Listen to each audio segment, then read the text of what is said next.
So do thou, my Lord, so do thou, my Lord, thou and I never apart, thou and I never apart, wave of the sea, dissolve in the sea, wave of the sea, dissolve in the sea, oh, I am the bubble, make me the sea, I am the bubble, make me the sea, I am the bubble, make me the sea.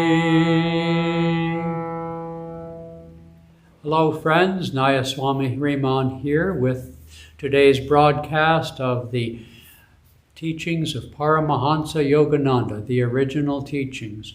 And I have for you, taken from one of his courses, he made several levels of written courses that he sent out, and then at certain times a new course might replace an old course. But this lesson is taken from the super advanced course that Yogananda wrote back in the 20s or maybe early 30s. I don't have a date on that. And this is, I think, the last lesson of the 12 in that course, and it's entitled The Aesthetic Way of Developing Cosmic Consciousness. Now, what does he mean by aesthetic? Not exactly sure. I usually think of aesthetic as something of beauty, something that's harmony, something that's visual, in other words. But here I think he must mean something more on a heart level. And so I wanted to start with this one. He says, extending the kingdom of heart from your own heart to the hearts of others. You know, one of the things that Yogananda did say was that one could never know the love of God until one has perfected the love of another human being. Perfected. I don't mean the people that we love or we get off the phone and say, love you. I mean, I just find that so silly. Personally, I know everyone does it, but I don't generally do that.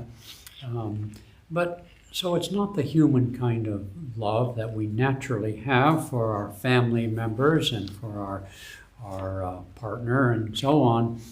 So when we talk about perfecting human love, it's not as if, he doesn't mean that literally. He doesn't mean that we must perfect this one human love before we ever know the love of God.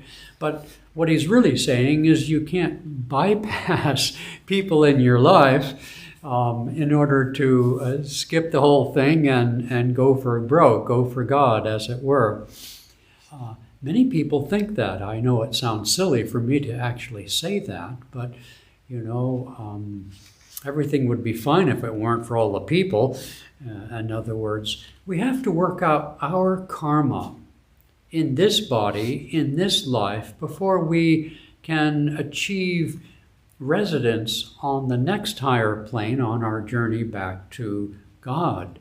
And so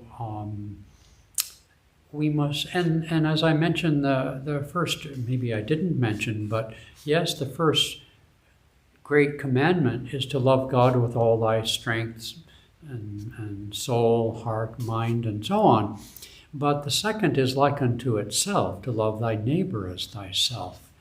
So he says, in feeling God, which is to say in seeking to feel God, which is to say to seek to know, and to seek to love God, you must extend the territory of your feelings.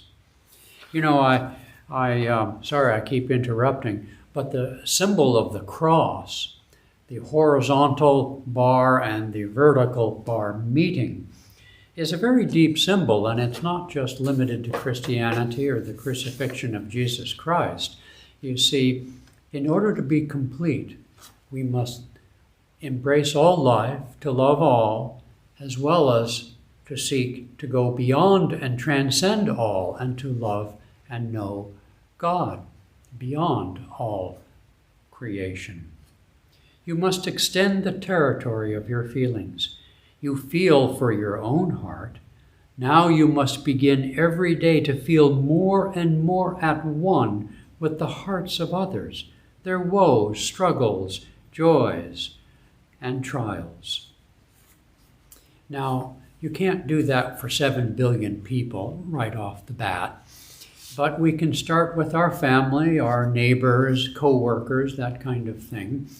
And it's easier to do that with respect to people we feel a certain affinity. Okay. But you should also begin to experiment with those with whom you don't feel an affinity. Maybe not those who are your self-styled enemies or that, God forbid, you consider your enemy. So, walk and tread slowly until you find success. When you feel loving, then whether or not the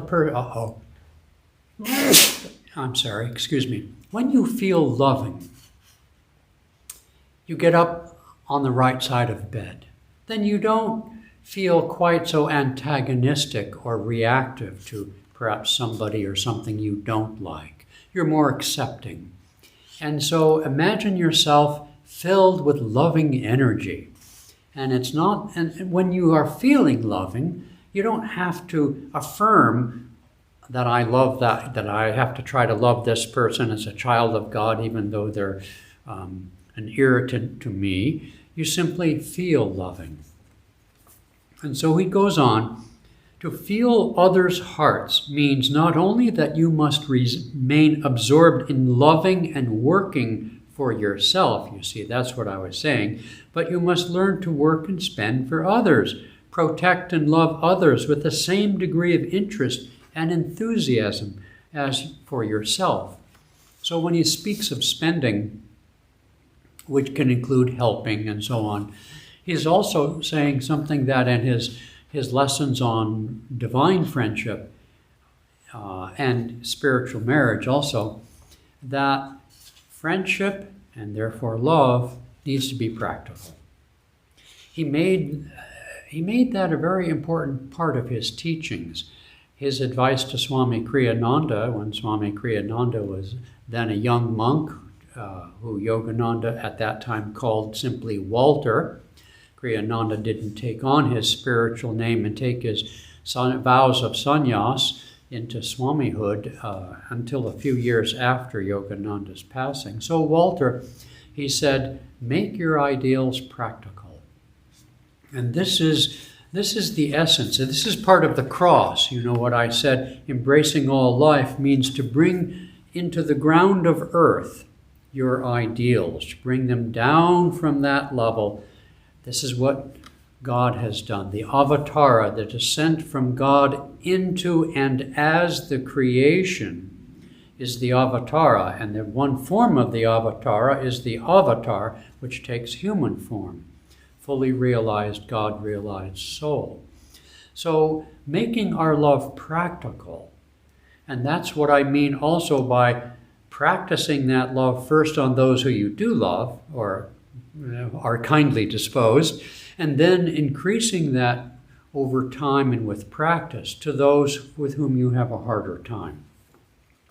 So this is the aesthetic way of cosmic consciousness. I'll say in closing that what this represents, whereas in the inner path, where we withdraw from outer activity, and we first become very small, concentrating behind closed eyes, withdrawing our energy. I won't go into a big description of that, but the inner path to cosmic consciousness is in this way of Kriya Yoga and so forth. But he's also talking about this aesthetic path, which is this social way, this harmonious way, through which great saints have achieved knowledge of God. These are valid paths. Most of you watching this have been attracted to meditation, as I have, but it's not an either or, it's a both and. Okay, I think that's it for today. God bless you all, and love God through loving all. All right.